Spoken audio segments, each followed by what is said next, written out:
today I'm gonna make a green apple, yuzu, and lemongrass sorbet. Super refreshing. You're not gonna wanna miss this one, so let's go.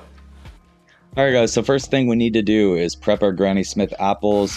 You probably only need about 3 or 4 for this recipe. You need a total of 250 milliliters of juice.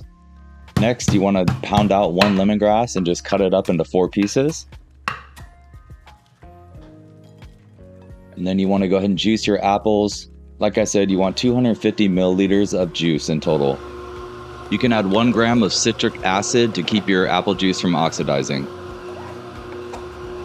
Alright, go ahead and take your juice and put it in a saucepan over medium heat. Add our lemongrass, 2.5 grams of a sorbet stabilizer, and then we're also going to add in 10 grams of corn syrup. Now you want to just heat this slowly. Make sure you're whisking it to avoid any lumps. And we'll go ahead and heat this up to 185 degrees Fahrenheit or 85 degrees Celsius. Make sure it doesn't go over this. You do not want this to boil. I have 25 grams of yuzu juice, or you can use lemon juice. 200 grams of a simple syrup, a nice pinch of salt, and then we'll just go ahead and strain this through a fine mesh sieve, being sure that you squeeze out every little bit because you do not want to waste a single drop of this. And then lastly, we'll go ahead and add in 8 grams of vodka, or Calvados will also work. You always want to give it a taste. That is delicious. All right guys, so we got our green apple sorbet ready to go. It's still obviously warm. You never want to churn ice cream or sorbet when it's warm for obvious reasons. So what you want to do is chill this down for at least 4 hours, or overnight would be best before you churn it. What we're gonna do is, you notice, because it's really hard to maintain that green color that you really want. I actually have some natural green food coloring that we get from spirulina extract.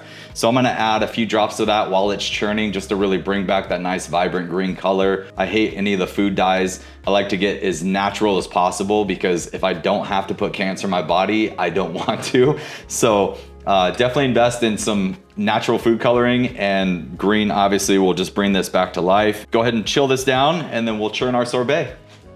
Next, let's go ahead and make our brown butter shortbread crumble. This is going to act as a little nest underneath our sorbet. Sift 100 grams of 00 or pastry flour, 10 grams of brown sugar, and 40 grams of powdered sugar. Once you've sifted this through, then we'll go ahead and add a nice pinch of salt. And this is totally optional, but I had some fennel pollen I thought it would be nice in there, so I just added a couple pinches of that. Give it some nice herbaceousness. And then lastly, we want to take 85 grams of brown butter. And then we'll just go ahead and mix this by hand until you form a nice dough ball. And then we'll go ahead and spread this on a silpat. Kind of spread it out, and then I like to take a palette knife and just spread it as thin as you can.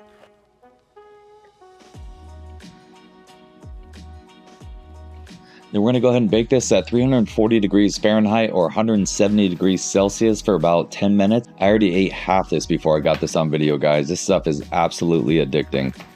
Just go ahead and crumble it up. All right guys, so we got our ice cream maker ready to go. So if you don't have an ice cream maker, guys, don't stress. You can just freeze your solution and then just pulse it in a food processor as well.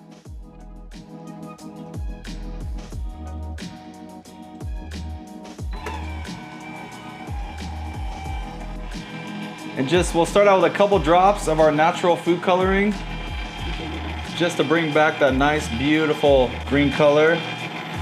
Once you churn your sorbet for about 20 minutes, it's ready, but I also like to chill it in the freezer for another 4 hours just to make sure it's really set, and you have a beautiful Granny Smith apple yuzu lemongrass sorbet.